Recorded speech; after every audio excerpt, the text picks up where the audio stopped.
फोक्सो हल्ली फोक्सो हल्ली आइज मिना यसलाई अब के गर्नु मासु बनाएर आइज आइज अब त्यही छ भन आइज आइज डल्ले खोर्सानी नि छ त आँडे भराइदिएछ त के हो त्यो आँडे भयो ल पुन्टे पनि रेडी हुँदैछ ड्राई पिक्निकलाई सबै बोक्नु सक्दैन पुन्टे खोइ हेर्देऊ थाहा छैन मलाई यस्तो भन्छ नि मलाई झ्याउ लाग्छ क्या यसलाई अट्छ त्यही सबै बिचरा पुन्टेलाई पनि ल ल ल झिक बाबा झिक बिना पुरै हाँकिराखेको अवस्था छ स्कुटी हामी आमा छोरा 3 जना पुन्टे यता हेर्देऊ उताबाट पुन्टे पनि रेडी यहाँ पुरा जाँदैछन् मामुहरूसँग छुट्टी डाँडा बाटो बिर्सिसके पछाडि हामी घुमेको घुमेछौँ चारपट्टि हो योबाट चाहिँ सिधा हो देब्रे अनि त्यही त लैजा भनेको त मैले अघिदेखि देब्रे बाटो नचिनेर आज पुरा खाइन्छ होला हौ यस्तो राम्रो ठाउँ आउनु पर्ने छ ल है साथीहरू बाटो अझै पत्ता लाग्यो बल्ल सिधै हो अब हाम्रो के भरे मलाई के भने रुद्र दाइको क्याफेबाट हो भने रुद्र दाइको क्याफेनेरि लग्यो है अनि दिदी कता त्यहाँबाट त उताबाट चाहिँ आउने हो त्यताबाट कता हो त त्यताबाट यति डाँडा थियो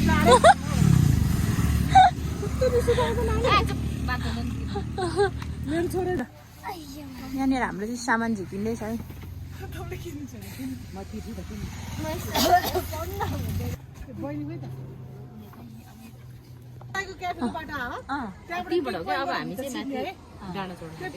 सामान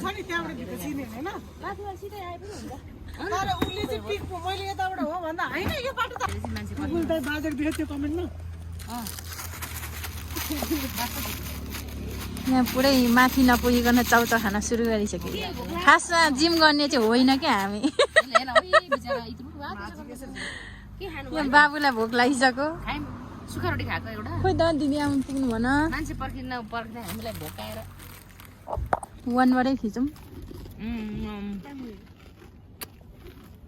खोइ बापाले पुन्टे अगायो होला अब बिहान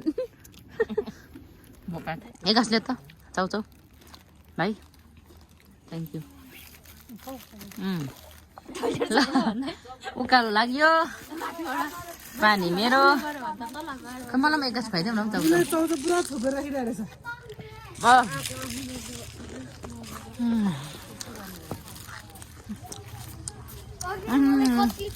छिटो जान सक्यो भनेको भने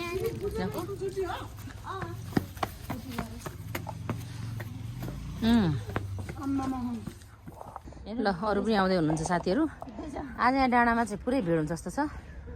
हाम्रो त क्यासेट सेसेट छैन अरूकोमै नाच्नुपर्छ होला कला ल्याएको छ सानो ट्याङ्कुरै ल अझै माथि डाँडा चढ्नु बाँकी छ साथीहरू म देखाउँदै जान्छु तपाईँहरूलाई पुरै तिम्रो असारमा आएको र पाथी भाँडामा ठुलो पाथी भाँडामा छैन केबल कार यहाँ कुरा सुन्छु र पनि तुइङ हौ होइन क्या तुइङ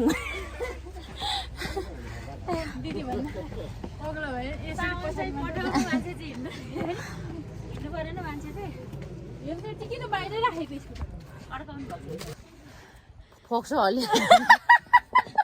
फोक्सो हल्ली दिदीको फोक्सो पनि ठिक ठाउँमा छ कि छैन हो सबै तपाईँले हल्लाइसकेको छ अहिले चाहिँ हामी यो माथिको यो सिडी चढेर माथि डाँडा जानुपर्ने हुन्छ यहाँ धेरैजना पर्खेर अहिले हामी लागिसक्यौँ यो जिम गर्ने टिम चाहिँ खासमा होइन जिमको न्युमा खाने टिम होइन मलाई बिगार्यो मलाई त्यस्तो बङ्गुरको मासु सबैभन्दा मनपर्ने चाहिँ उहाँलाई नै हो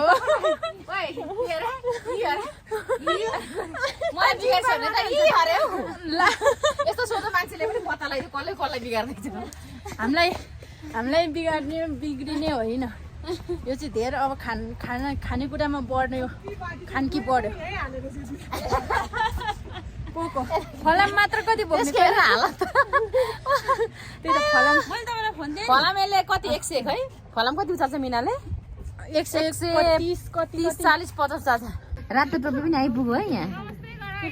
है नमस्ते नमस्ते यत्रो कालोमा के को नमस्ते नि बिचार अन्त हिँड्दो रहेछ हौ पिटिक पिटिक गफ दिँदैछन् बिस्तारै है बिस्तारै पुण्डे के खानु मन लाग्यो कसलाई खानु पाए त बुढोलाई हुन्थ्यो तर बुढो छैन छिमेकेर खान मिलेन होइन बरे डाँडा चाहिँ काटेर आइसक्यौँ साथीहरू यो पुरा तल सकेर आयौँ माथि अझै माथि जाने अरे ल है अब आइपुग्न आँट्यौँ हामी डेस्टिनेसनमा अब यस्तो चकाचक हुन्छ के किनेको ए सल्लाहघारी हो मनै कस्तो आनन्द हुने हो साथी हो के गर्नु र ल आउने सघाइदिनु भयो लु नमस्ते नमस्ते मेरी क्रिसमस है हस् हुन्छ आमो त्यस्तो गीत पनि नाच्छन् मेरो कान्छी बहिनी यहाँ पुरै अहिले चाहिँ के अरे पछाडिमा नाच्दै हुनुहुन्छ यो ग्रुप चाहिँ हिँड्यो हिँड्यो उकालो हिँड्यो अब हल्का आइयो सल्लाहघारी सल्लाह झयामा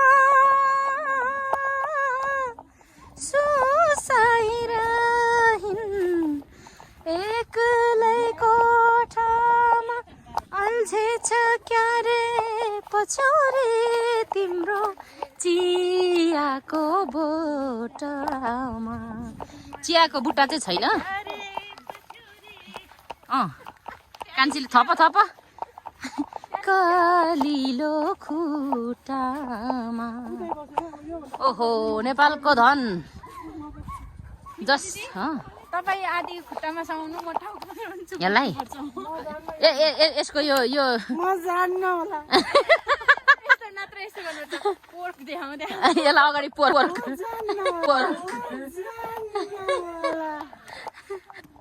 मेरो भारी के हो अलिकति माथि बाँकी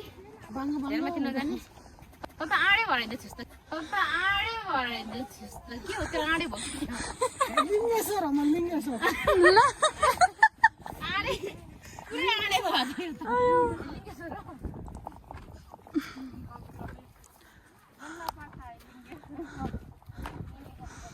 सामान मलाई दि अनि उता एक्लै पो यहाँ टु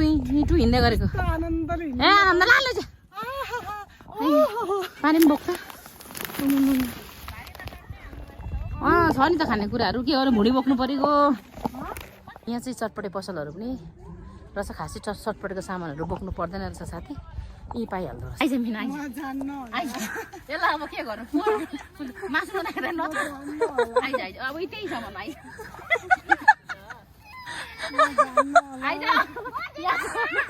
डल्ले खोर्सानी नि छ आए आऊ न आऊ हामीले खानेकुरा ल्याइसक्यौँ दिदी यहीँ के बाबु सबैजना आउनु भयो इभान त ज्ञान गुड बोय यहाँ बिछ्याउँ अनि बसौँ मलाई किन देखाएको त होइन बिसाउनै नपाइकन दिदी थालिस् त मलाई किन देखाएको त मलाई किन देखाएको त एकछिन बिसा न पहिले भर्खर गुन्द्रीहरू ठिक पार्दैछ देखाउनै नहुने तँलाई मान्छेलाई धन्यवाद पनि छैन पकाउने मान्छेलाई धन्यवाद दे ऊ सपना यसले त सासै नपरि हान्दियो त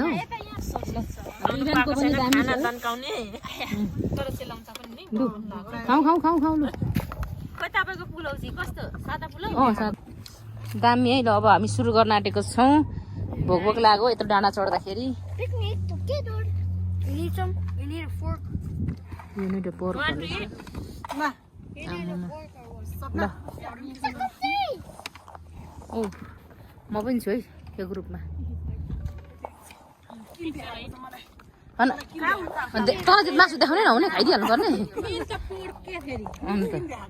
किन देखाएको त भन्छ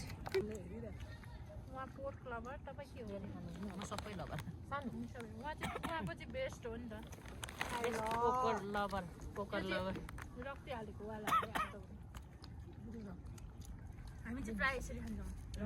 मै खान्छ हामी त मै यो पनि खाने अन्त हो रे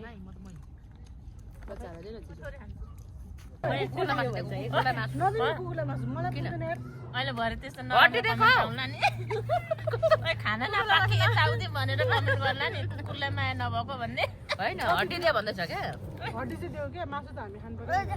आयो अरे सबै भइसक्यो दिदी तपाईँ कति धेरै नदिनु के त्यही भएर अहिले दियो भने खानु न मासु मलाई पुग्दैन यार कुकुरलाई मासु नदियो भने त ठाडो खिचेको लागेर नि कुप्री परेको परे अहिले खाएपछि त तनक पाए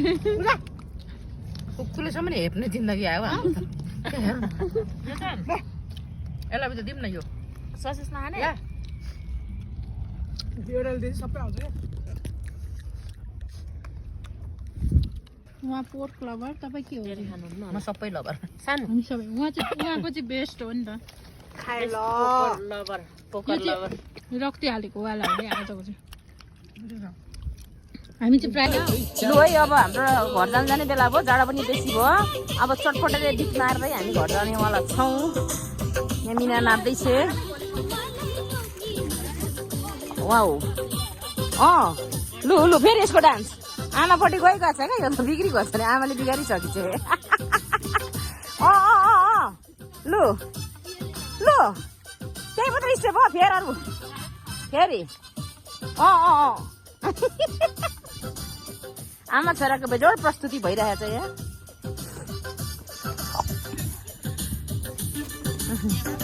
अनि म पनि अब रेडी भइसकेँ है चटपटे खाएर हामी घर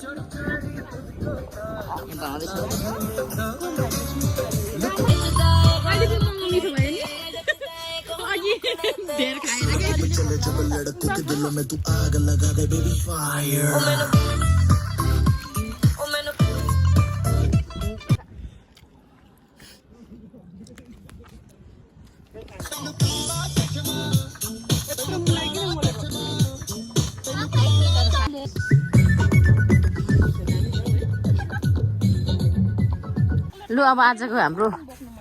पिकनिक ड्राई पिकनिक सिद्धियो सकाइदिएको यहाँ खास चाहिँ आज हाम्रो कलाको लागि आएको थियौँ हामी चाहिँ आज डे आउट पुरै होइन बहिनी कलाको लागि बिरामी थियो नि त ऊ यसलाई घुमाउनु ल्याएको हो नि त तर मुख भरिसक्यो कुरा तर म भन्दिनँ नभन मुखभरि भए पनि चाकभरि भए पनि नभन केही नभन पेटभरि भए पनि कुरा नभन म पनि जाडोले कक्रिसकेँ ल बाई बाई चुन्नी खेल डाँडा कस्तो राम्रो लाग्छ क्या झरा केटी हो झरा आजको दिन सकियो अब आजको दिन बाई बाई ल सबैजनालाई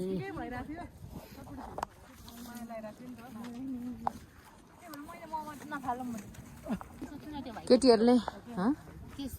अब चाहिँ हामी फर्किँदैछौँ कहाँ चढेको तिमी चाहिँ अनि बाटो यहाँ तल ए फर्किँदैछु मै साथी हो कति राम्रो ठाउँ छ पहाड पखेरु सल्लाहको बोट अरू पनि फर्किँदै हुनुहुन्छ होला पर बसेर भाइले खाँदैछ चटपटे बनाएको थियौँ भाइ आयो खाँदो रहेछ माया लाग्यो अरू फेरि भर्खर जाँदैछन् रात परेको बेला कहाँ हिँडेको नि केटाहरू हामी फर्किँदैछौँ लिएर आउँदैछन् भाइहरू मिना पनि भोलि हो अरे चटपटेर सुँगुरको मासु बोकेर फर्किँदैछ